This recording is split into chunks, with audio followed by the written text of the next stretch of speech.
Hey, it's Dan Brzezowski. Welcome back to the No Comfort Zone. This is podcast number 413. At least I hope it is. I'm trying to keep track of this. Recently watched a documentary and I want to talk to you about it. I'll see you on the inside. Welcome. Attention, please. Welcome aboard. Welcome to the No Comfort Zone podcast. It's time to get out of your comfort zone and live on purpose. Broadcasting to the world from Rockford, Illinois. This is your wake-up call. Warning. You are the solutions to all your problems.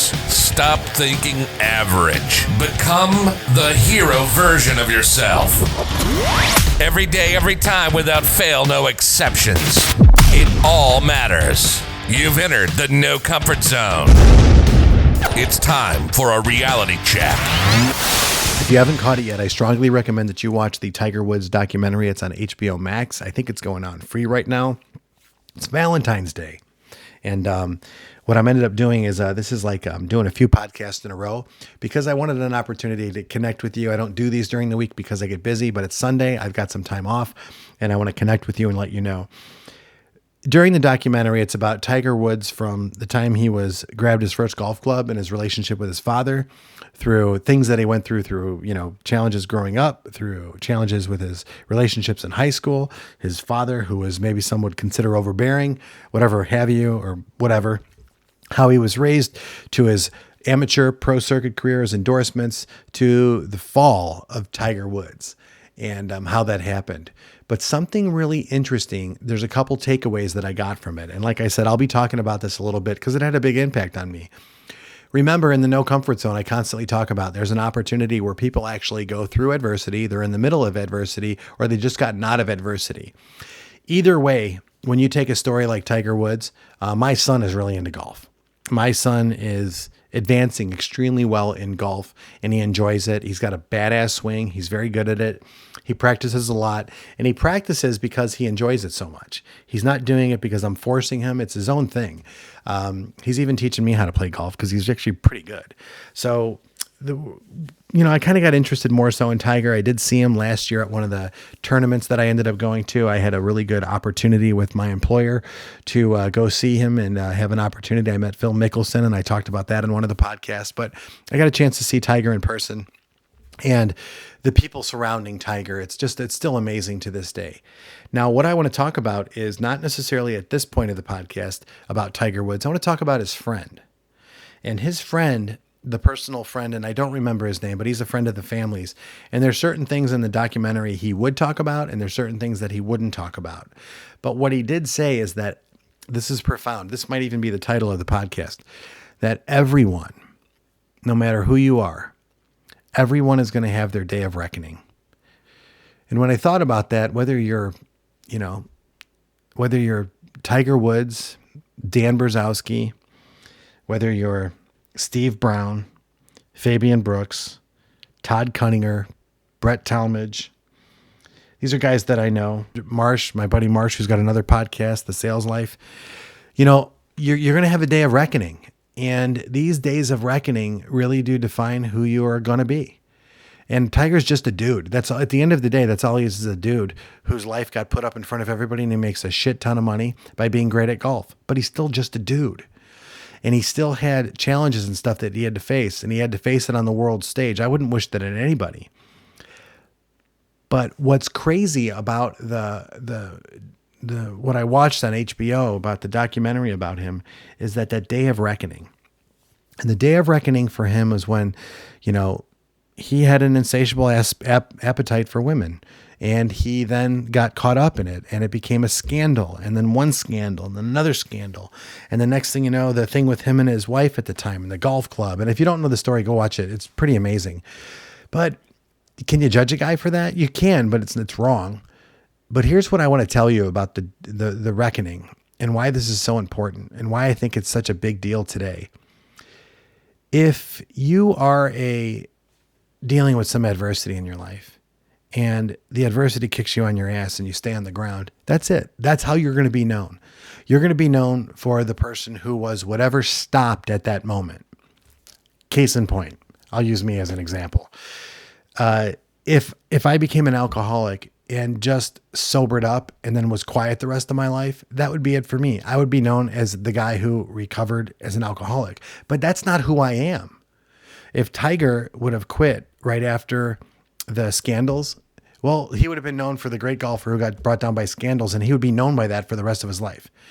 If he was the Tiger Woods who, after the scandals and the back surgery and wasn't able to come back again, he would have been known for that. If he was the Tiger Woods, this is like the house that Jack built. If he was the Tiger Woods that rose to fame, had adversity, had the women, had the back surgery, then had the DUI when he was on all those pills when he got pulled over, and then didn't come back after that, it would have been over for him. But the best part of the documentary yesterday that I saw, I watched it with my wife. It's a 2-part series, but we watched both of them. The best part is that after all of that adversity, he kept showing up.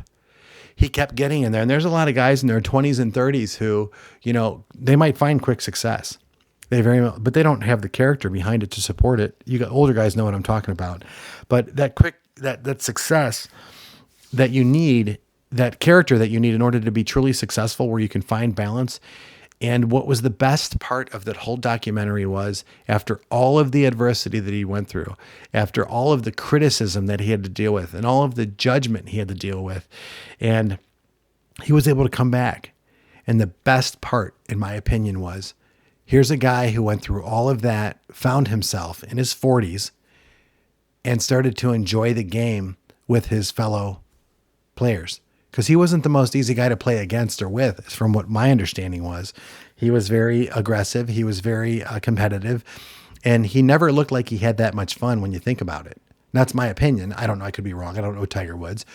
But I'll share with you this, is that when I saw him having fun, and then I watched the crowd around him, I'm getting emotional because everybody wants that. Everybody needs to see that. They need to see that person when they're down and out and everything's done and it's got them to that point where they're completely done and they're on their back. They need to see that, where you don't finish there. You keep going. You reinvent yourself and you find out who you really are. And that's what the world's waiting for. That's what the world stage really wanted to see. They didn't really want to persecute him and put him down, but they really did try him on. And at the end of it, when the guy showed up and he actually won the Masters again and he accomplished his lifelong goal, he couldn't have done that if he didn't show up on a regular basis. And when you talk about compartmentalization, the guy compartmentalized his feelings and emotions to get to a certain point, because I don't know anybody that could put up with that level of fame and still produce at that level. You've got to be a certain individual to do that. And he talks about focus and compartmentalization, and he did a pretty good job with that. But at the end of it, you have to realize you can't live in the past. You can't live with the adversity. You can't live with the challenges that you faced. You just have to realize what you learned from it and what's your purpose for being here in the end. Your purpose here for being in the end is for you to accomplish the things in life that you want to, whatever it is. For example, if you're going to pursue your education to find a better a life for yourself and pursuing a certain career, well, then you got to work hard at it and get to that point. If you're currently in a job and you feel it's dead end, you need to do the things that you can in that current job to make things better for you and for the people around you. You have to focus on the end result. Where are you going? So that gives you the life that you need. Then you throw your time management, you throw your purpose in place. And then what ends up happening is you become that ideal version of yourself over the long haul, because you have the challenges. You have the opportunity to become better. But most people want to whine, bitch, and complain about the challenges that they face, me included, about where they're at in their life, because they think they should be at a certain point, but they're not there yet. But at the end of the day, all you have to do is keep working towards it and realize every day is progress towards the end result. As long as you have really good self-talk, as long as you actually don't let the adversity beat you down, and you just have to know you have to keep moving forward no matter what, because as soon as you stop after failure, that's it. That's how you're going to be defined the rest of your life. And if you listen to this podcast, it's not one of the things that you want to hear about yourself, that, yeah, the guy was a bust out, now he's an alcoholic in recovery, as the example I used on myself. He's the guy who actually came around, he turned it around, and not only did he do things on his own terms, but he was able to align himself with better people and bring better people into his life and provide a better life for the people and him and those people around him, if that makes sense. But hey, listen, that documentary, if you get a chance to watch it, it's pretty amazing. I really enjoyed watching it. It's on HBO Max. It's actually, I think it's the the subscription is free right now, but check it out. Tell me what you think. Hit me up, Dan@thenocomfortzone.com, or go to thenocomfortzone.com. Get on the calendar so I can send you the blueprint, so that truly you can start getting through this adversity you might be dealing with. You can start to find those goals that you really kind of think, if I knew I couldn't fail, what would I do? Or more importantly, if you've just got your ass kicked by life and you want to reinvent yourself, that's exactly why you need the blueprint, to reinvent yourself. So go to Dan@thenocomfortzone or thenocomfortzone.com. Let's connect and let me see what I can do to help you get out of your comfort zone so you can live on purpose. Say goodbye. Want more of the No Comfort Zone? You can follow Dan on Instagram and Twitter at NoComfortZone1. Bye. Or on the web at thenocomfortzone.com. Bye-bye. Bye-bye. Thanks for listening to the No Comfort Zone podcast. Bye-bye. Bye-bye.